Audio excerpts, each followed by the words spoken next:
Hello and welcome to Write, Learn and Earn. Today I'm going to be chatting about plotting your book. My name is Kim Vermaak and I am the author of the book series, The Chronicles of Nadine.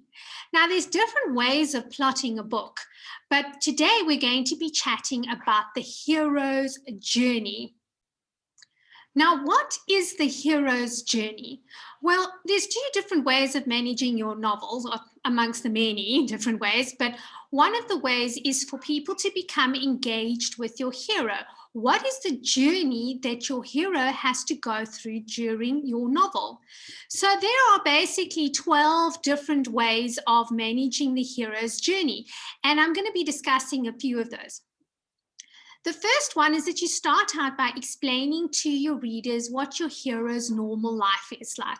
And just to let you know that at the bottom in the description, there is a little subscription link. And if you link onto the subscription for our weekly newsletters, you can actually get a checklist for free on the 12 stages of the hero's journey. And it's going to be little note sections in there, so you'll be able to write out the notes as you plot out your novel. It will really make a very big difference in you managing your hero and your story. So firstly, what does their life look like? What do they do? What are their circumstances? Do they have family? There's a whole bunch of different things that you can put in over here. Then they've got to have the call to adventure. So jargon, people will say, what is the inciting moment? I don't really like to use jargon because a lot of the authors, when they're starting out, they just are having normal jobs, normal lives, and to be overwhelmed by jargon can be very scary for a new author. So we're going to call it the call to adventure, something that's going to happen in their lives that are going to make them go on this journey. For me, for the book series, The Chronicles of Nadine, the thing that happened to my hero is that she wakes up in the morning and there is fire all over the place and all of the villagers are screaming and there is a dragon burning down the village and she doesn't know why this is happening. So that is her call to adventure. She's actually got to do something. She's got to mobilize in order to solve the problem that is presenting itself. Then there is a refusal to the call. So what could that be? That most people have got some kind of a fear of stepping into the unknown. And we will recognize this is called the flight or the fight syndrome. So some people will run away and some people will rise up to the challenge. But before they rise up to the challenge, there's some inner conflict that's going to go on. This could be very dangerous. In my book series, when Nadine had to step out, when she saw the dragon, the first thing that she did was she was cowering. There was all of this stuff happening around her, and it was dangerous, and there were flames and things going on that made her very fearful. Now, for some people, that's just a little inner conflict. It's a very small thing, and then they'll step out. But for some people, it's really a big deal that they may hide away from that purpose for quite some time. And you decide how long that's going to be. But there has to be something that mentally or physically is stopping your hero from stepping out and being the hero. Now, after this has happened, in many cases, they're going to be meeting their mentor. So if you think of great movies like Star Trek, or Star Wars, that was my favorite. I was not as big a Star Trek fan as I was a Star Wars fan. The Jedis used to have a mentor, someone that was going to help them and teach them along the way what they're supposed to be doing. In my series, Nadine's mentor is the Dragon Whisperer, but you can decide it could be a science fiction mentor, it could be a mentor in the real world. So one of the movies that I really enjoyed was Finding Forrester, and there is a young guy who writes a lot, but people don't really know about his writing, and then he meets Forrester, who is an acclaimed novelist, but who is a recluse. So no one has seen or heard from this man for many, many years, and he steps into the mentor role. So there is a place where this young guy meets Forrester, and you're going to have to find what is the place, what happens, how does your character get to meet their mentor.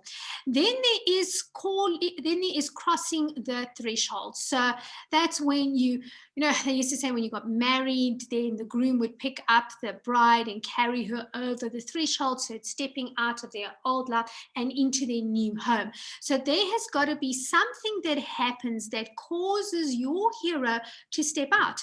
It could be that your hero feels that the people that they care about are actually going to die if they do nothing. So there's got to be that conflict that happens that makes them actually take action. Along the way, and this is your next step, there are going to be some tests and allies and enemies. Now, when you're starting out on a new journey, you don't quite know who to trust. Think of it when you started secondary school or high school. You got into the place, you know that there's a new journey, you have no friends there whatsoever because maybe you've come from a different town. You soon begin to find out that there are some not so nice people and some nice people, and you've got to find your way. You've got to say, who are the people I can trust? Who are the people that are going to cover for me if there is trouble? What kind of trials and tribulations am I going to come across? So my daughter has just started a brand new job. She's arrived there. She's got a boss, but she doesn't quite know how that person thinks, what she does. Is this going to be a good boss or is this going to be a bad boss? What are her co-workers like? Are they going to be the kind of people that will be nice to her in the beginning and then afterwards stab her in the back? Or are they going to be people that will always have her back and will help her and guide her with the environment? And then she might have a couple of conflicts that will happen with the staff or with her boss, and how she's going to handle those situations. So you have to decide, is it a fantasy world? Is it a realistic world? And who would be the people that are going to journey along with your hero?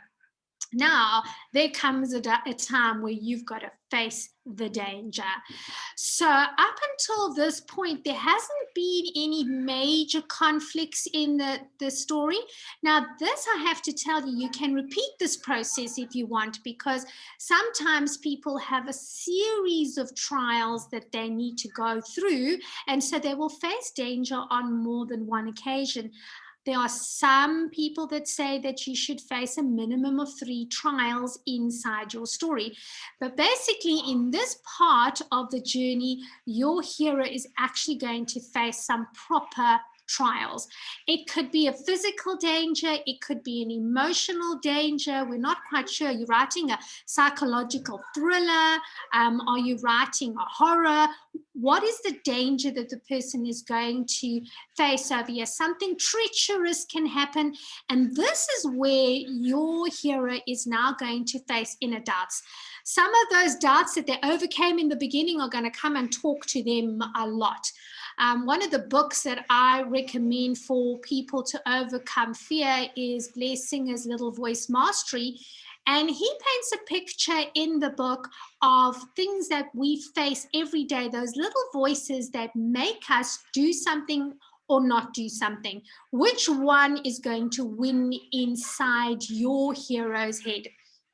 Okay, so then we have our ordeal. It is a severe trial that this person is going to face. This could be a trial that if they do not excel in this area, they possibly could die, and there could be a whole bunch of other people that could die. Some kind of a conflict is going to happen over here that is a very serious conflict that they've got to face.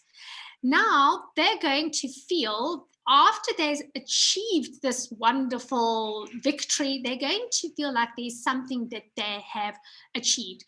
In King Arthur, it would have been when he put his hand in and grabbed that sword out of the stone. He had something physical to show for it, and that produced more courage in him because he's thinking, oh, this is amazing, I actually overcame this. It could be something that is a spiritual enlightenment that the person gets. It could be some kind of secret that they uncovered. It could be a physical treasure that they found, like if your character's like Indiana Jones, but something that will make them feel that they have actually gained some kind of victory. Now, this is the next point, that they're actually going to go back home now. They feel that they've achieved something. Now they can get back to normal life, but normal life is never what it was in the beginning. There is a path that your hero has got to choose. Okay, been there, done that. But someone might come and say, we've actually got some bigger issue that you've got to go through. So if you think about the movie The Hunger Games, there was that one conflict where she had to do, she was going to take the place of her sister, and wonderful, everything is over, and yet there is a greater enemy that you have to overcome. And if you don't choose this could cause severe problems for the people around you that are now beginning to trust you. Maybe they don't trust you yet, but you are the only person that can overcome this problem for them. So this is where your hero has to make a decision. Just, do I go back and be all peaceful and happy and everything is going to be wonderful? Or do I say, I'm standing up for something that's so much bigger than I am? Okay, then we have the resurrection, where they think everything is all and well. That's part of this journey on the road back. Where is the conflict going to come, where they're going to say, I am there for you? Then finally, your hero is going to return home. Now, we don't really know what that home looks like, because along the way, the enemy could have completely annihilated your home, annihilated your planet, annihilated your family life. But you have to go back somewhere. So it could be that you're going back to your previous village and your previous life, and your husband or your wife or your girlfriend or boyfriend or significant other welcome you back with open arms. Or it could be that you are stepping into a home that is different to what you anticipated, but you're still feeling like life is going to get back to normal, except it doesn't. So this is where there is going to be a physical or emotional reward. Your readers at the end over here have to feel that something is resolved. The hero has gotten some kind of a reward. The allies have got some kind of reward. Maybe there's a happily ever after that's going to be happening. Maybe your villain ends up going to jail, or they are killed, or they are able to ask for forgiveness. Something has got to be resolved in this particular section. And then there is the dreaded cliffhanger. So this is where you think that it's the end, but maybe it's not. Maybe there's that sinister laughter of the villain, and then the hero's like, oh, we've got to start all over again. Or your hero is not aware of it, only your readers are aware that there is still some unresolved issue. But at the end of the day, your novel has got to have a beginning, a middle, and an end. And I certainly hope that this checklist is going to help you, so that you can plot out that novel, that you can have a hero that people are really rooting for, that they want them to succeed. And they're going to want them to succeed when you put in enough trials for your hero to overcome. It will give an emotional attachment through to your readers, and they're really going to want to know what's happening at the next level. This is the part of novel writing that I absolutely love, because sometimes in the reviews, your readers will actually tell you what they're looking for. I had a reader that came to me and said, I'm not happy with what happened at the end of the second book, because the first book gave me hope. And the second book, no, why did she react that way? But I have a series, and so my hero cannot solve every problem in just 2 books. They have to go through this whole process, the hero's journey, quite a few times. And after the series is finished, then there is going to be a completely different looking hero. So head on down to the comments, subscribe to that section, and download your free checklist for the hero's journey. And I hope that you have a fabulous hero's journey and that you're going to get lots of wonderful reviews. So thank you so much for watching, and bye for now.